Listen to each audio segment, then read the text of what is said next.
नमस्कार मित्रांनो, आज मी आलेलो आहे माझ्या अंबाजोगाईला आणि खूप दिवसांनी हत्तीखाना या ठिकाणी आलेलो आहे. खूप दिवसांनी खूप बरं वाटतं इथे येऊन, कारण कॉलेज लाईफला असताना, मेडिकल कॉलेजला असताना आम्ही विरंगुळा म्हणून शनिवारी रविवारी वगैरे यायचो. आज खूप दिवसांनी येण्याचा योग आलेला आहे. अतिप्राचीन काळातील हे वास्तू आहे.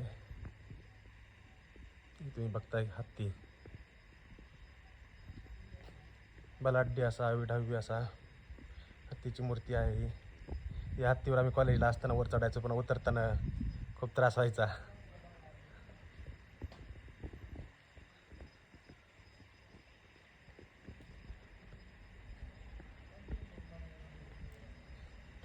आणि अशी एक ही आहे आख्यायिका की इथून एक भुयार आहे आणि ते डायरेक्ट परळी वैजनाथला निघते.